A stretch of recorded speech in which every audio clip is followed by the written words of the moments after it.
नमस्कार दोस्तों, आप सभी जानते हैं कि कोलकाता शहर को सिटी ऑफ जॉय कहा जाता है और कोलकाता के इस शहर में कई स्मारक हैं जिन्हें देखने के लिए पूरे भारत से कई पर्यटक कोलकाता आते हैं।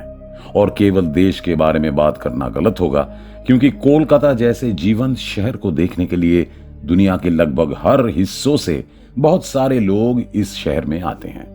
तरह तरह की बड़ी बड़ी इमारतें, Eden gardens, Victoria memorial, Alipur जू, ये सभी चीजें दुनिया भर के यात्रियों को कोलकाता की ओर आकर्षित करती हैं। लेकिन दोस्तों, क्या आप जानते हैं कि इनके अलावा भी कोलकाता शहर में एक और ऐसा इंजीनियरिंग स्मारक है जो पूरी दुनिया के लोगों के लिए बड़े आश्चर्य का विषय बना हुआ है, और इस इंजीनियरिंग स्मारक का नाम है हावड़ा ब्रिज।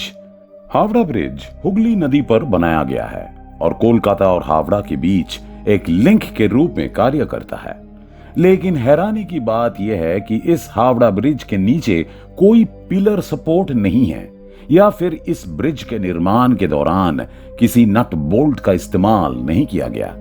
लेकिन ये कैसे संभव है, ये जानने के लिए आप हमारे इस वीडियो को अंत तक जरूर देखें, क्योंकि आज की इस वीडियो में हम आपको हावड़ा ब्रिज के बारे में कई महत्वपूर्ण जानकारी दिखाने जा रहे हैं। मगर जिस दोस्तों ने अभी तक हमारे चैनल को सब्सक्राइब नहीं किया है, वह अभी इस वीडियो के नीचे दिए गए सब्सक्राइब बटन पर क्लिक करके हमारे चैनल को सब्सक्राइब कर लीजिए। इसके साथ पास के बेल आइकॉन को भी जरूर दबाएं। तो चलें शुरू करते हैं। दोस्तों, इस वीडियो की मुख्य चर्चा पर आने से पहले हम आपके साथ हावड़ा ब्रिज के शुरुआती इतिहास पर संक्षेप में चर्चा करना चाहेंगे। वास्तव में हावड़ा और कलकत्ता को जोड़ने के लिए एक पुल की आवश्यकता देखी जा सकती है। इसलिए हावड़ा और कलकत्ता को जोड़ने वाली हुगली नदी पर पुल बनाने के लिए 1870 में कलकत्ता पोर्ट ट्रस्ट बनाया गया, और अगले ही साल यानी 1871 में बंगाल सरकार ने हावड़ा ब्रिज एक्ट पास कर दिया।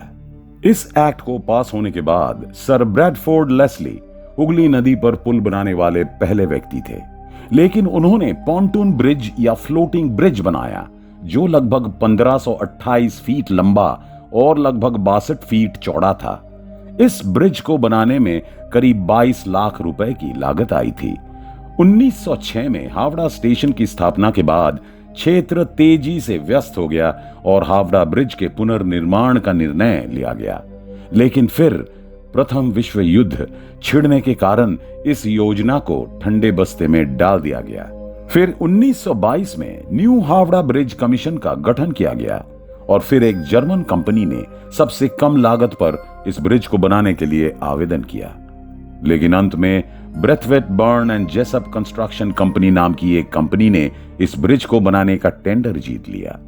लेकिन तमाम घटनाओं के बाद पता चलता है कि इस ब्रिज को बनाने में करीब 26,500 टन स्टील की जरूरत पड़ेगी।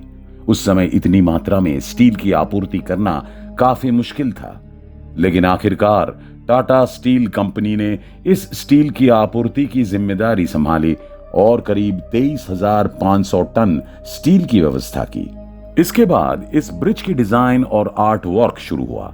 लेकिन इस पुल के निर्माण के दौरान यह तय किया गया था कि इस पुल के बीच के हिस्से में कोई पिलर नहीं लगाया जा सकता है, क्योंकि अगर ये पिलर पुल के बीच में गिर गया तो ये जहाजों की आवाजाही में बाधा उत्पन्न करेगा।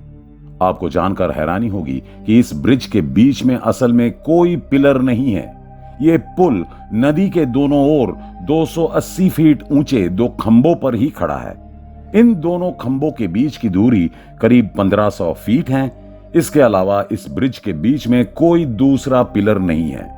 लेकिन इससे भी ज्यादा आश्चर्यजनक बात यह है कि इस पुल की स्टील प्लेटों को जोड़ने के लिए किसी नट बोल्ट का उपयोग नहीं किया गया है। लेकिन इसके बावजूद ये पुल लगभग 100 वर्षों से अपनी शान में खड़ा है। दोस्तों, जब यह ब्रिज बना था तब इस ब्रिज को दुनिया के तीसरे सबसे व्यस्त ब्रिज के तौर पर जाना जाता था। आपको जानकर हैरानी होगी कि सेकेंड वर्ल्ड वॉर के दौरान जापानी सेना ने इस पुल को नष्ट करने की कोशिश की थी, लेकिन उन्हें इसमें सफलता नहीं मिली। पुल का उद्घाटन करने के लिए कोई भव्यता का आयोजन नहीं किया गया था ताकि जापानी किसी भी तरह से उस पर हमला ना कर सकें। दोस्तों, जब हावड़ा ब्रिज बना गया था तो उसका नाम द न्यू हावड़ा ब्रिज रखा गया था, लेकिन फिर 1965 में कविगुरु रविंद्रनाथ टैगोर के नाम पर इस ब्रिज का नाम रविंद्र सेतु रखा गया। इतिहास की विभिन्न घटनाओं का साक्षी ये पुल प्रतिदिन लगभग 1 लाख वाहनों का भार उठाते हैं। साथ ही लगभग 1.5 लाख यात्री प्रतिदिन इस पुल से यात्रा करते हैं।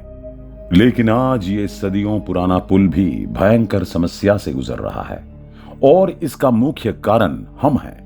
आपको जानकर हैरानी होगी कि इस पुल पर लगातार गुटखा और पान के पिक फैलने की वजह से इस पुल को काफी नुकसान हो रहा है।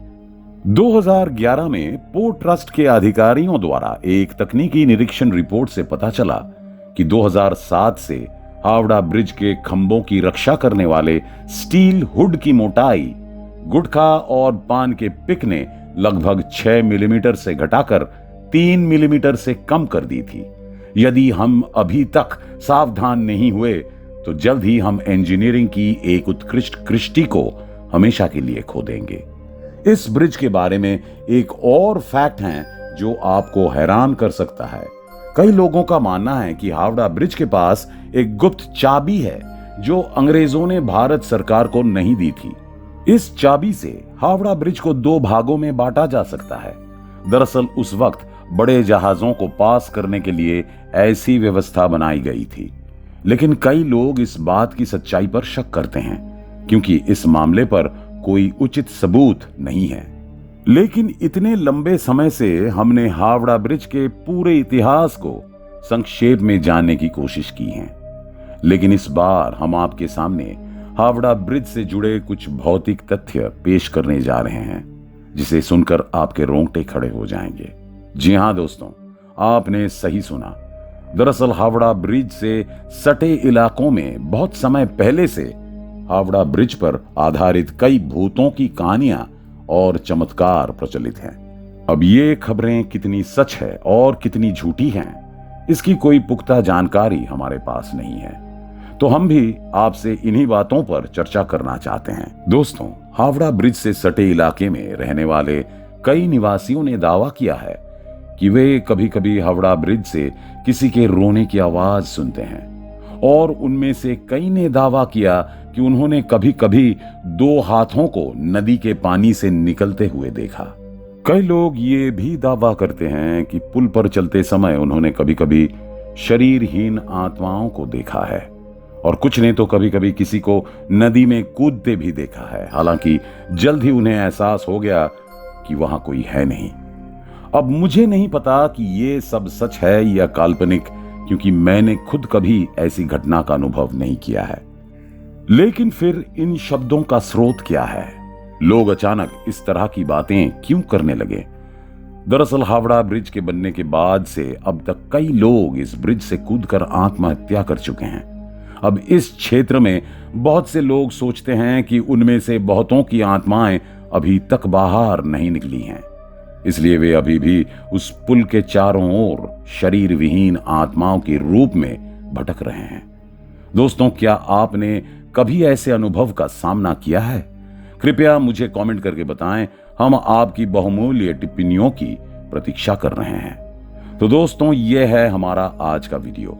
आप हमें कमेंट बॉक्स में कमेंट करके जरूर बताएं कि आज का वीडियो आपको कैसा लगा, और आप में से जिन लोगों ने अभी तक हमारे चैनल को सब्सक्राइब नहीं किया है वो हमारे चैनल को सब्सक्राइब कर लें और उसके आगे वाले बेल आइकॉन को भी दबा दें। धन्यवाद।